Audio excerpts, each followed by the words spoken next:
PKI, Partai Komunis Indonesia, tentu kita harap jangan muncul di negara kita.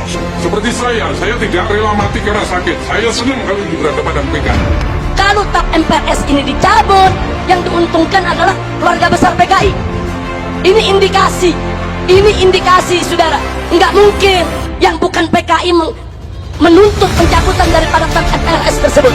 Karena kalau TAP MPRS nomor 25 tahun 66 dicabut, yang untung bukan umat Islam, yang untung bukan tentara, yang untung bukan polisi, bukan, yang untung bukan negara, yang untung adalah kader-kader PKI.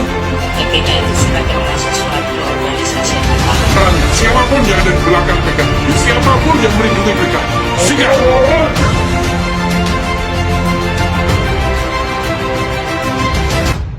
Maklumat Dewan Pimpinan MUI Pusat dan Dewan Pimpinan MUI Provinsi se-Indonesia mencermati dengan seksama terhadap rancangan Undang-Undang Haluan Ideologi Pancasila atau RUU HIP.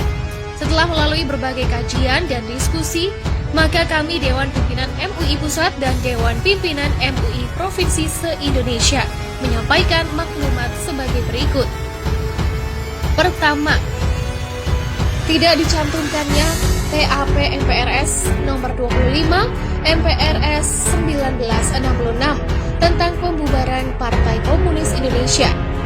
Pernyataan sebagai organisasi terlarang di seluruh wilayah negara Republik Indonesia bagi Partai Komunis Indonesia dan larangan setiap kegiatan untuk menyebarkan atau mengembangkan paham atau ajaran komunis, Marxisme, Leninisme adalah sebuah bentuk pengabaian terhadap fakta sejarah yang sadis, biadab, dan memilukan yang pernah dilakukan oleh Partai Komunis Indonesia atau PKI di Indonesia, sehingga sama artinya dengan persetujuan terhadap pengkhianatan bangsa tersebut. Kedua, bahwa RUU HIP telah mendistorsi substansi dan makna nilai-nilai Pancasila, sebagaimana yang termaktub dalam pembukaan dan batang tubuh Undang-Undang tahun 1945. Kami memaknai dan memahami bahwa pembukaan Undang-Undang tahun 1945 dan batang tubuhnya telah memadai sebagai tafsir dan penjabaran paling otoritatif dari Pancasila. Adanya tafsir baru dalam bentuk RUU HIP justru telah mendegradasi eksistensi Pancasila.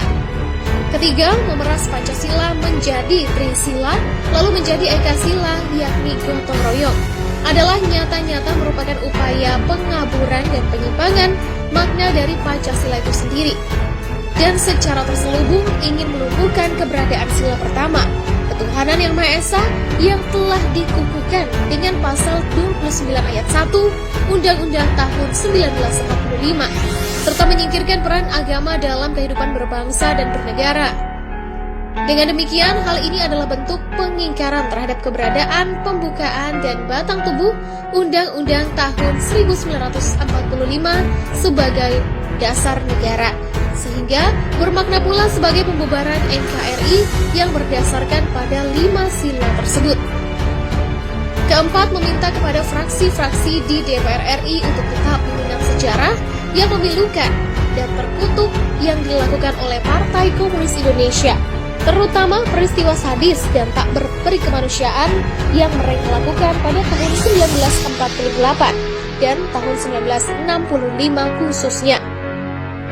Namun pasca reformasi, para aktivis dan simpatisannya telah melakukan berbagai upaya untuk menghapus citra buruknya di masa lalu dengan memutarbalikkan fakta sejarah dan ingin kembali masuk dalam panggung kehidupan berbangsa dan bernegara. Keberadaan RUU HIP patut dibaca sebagai bagian dari agenda itu, sehingga wajib RUU HIP ini ditolak dengan tegas tanpa kompromi apapun.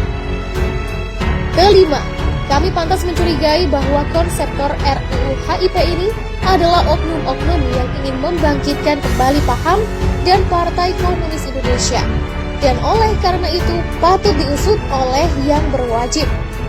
Keenam, meminta dan menghimbau kepada umat Islam Indonesia agar tetap waspada dan selalu siap siaga terhadap penyebaran paham komunis dengan pelbagai cara dan metode licik yang mereka lakukan saat ini.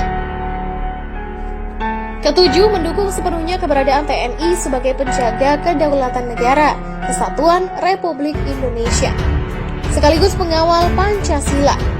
Karena itu, jika ternyata ada indikasi penyebaran paham komunis berbagai cara dan kedok, mari segera laporkan kepada pos atau markas TNI terdekat.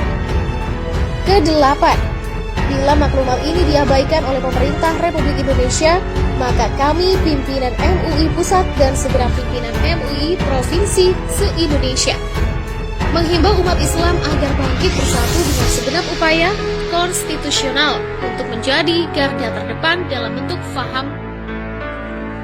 menolak faham komunisme dan berbagai upaya licik yang dilakukannya demi terjaga dan terkawalnya negara kesatuan Republik Indonesia yang berdasarkan Pancasila dan Undang-Undang 1945. Jumat, 20 Syawal 1441 Hijriah atau 12 Juni 2020.